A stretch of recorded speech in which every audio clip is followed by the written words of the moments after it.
Hao, konnichiwa! Ako si Pam, factory worker dito sa New Zealand. And for today's video, ano nga ba ang ulam ko?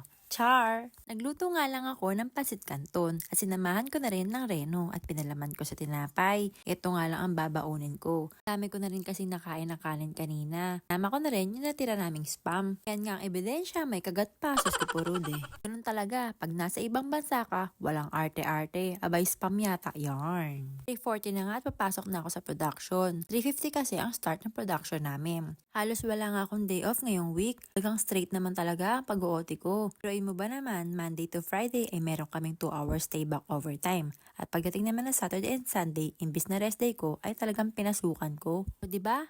Halos tinalo ko na si Kuratsa, ang babaeng walang pahinga. Alala ko nga nung nakaraang linggo, abay tinanong ba naman ako ng team leader ko. Sabi ba naman niya, Pam, do you want to work on Saturday? Sabi ko naman, yes. What about Sunday? Sabi ba naman niya, no, we need some rest. O diba, ako pa ba tanongin niya? Sus ko po, mukhang pera yata to. Kaya naman talaga, maling-mali siya na tinanong.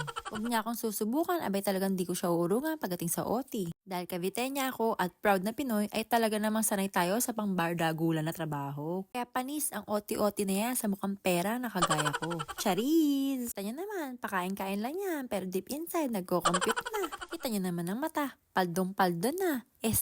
Paldong-paldo na sa puyat. Sus ko puro, de kainaman. Alas 12 nga ang uwian ko kapag regular time at kapag meron naman kaming stay back ay umaabot ako ng alas 2 na madaling araw. Kaya naman tignan nyo, mukha ng zombie ang first sum. Kaya nga nagtubig na lang ako nung last break namin nung 10 PM ay pagdating naman ng bahay ay talaga naman nag-crave na ako ng sardinas at pinartneran ko nga ng itlog. Bet ko nga ito ay partner sa may bahaw at may chicharon o diba pak na pak. Kaya naman ang sinasahod ko kapag OT-OT dito sa New Zealand, yan naman natin for the next vlog. God bless everyone. Bye!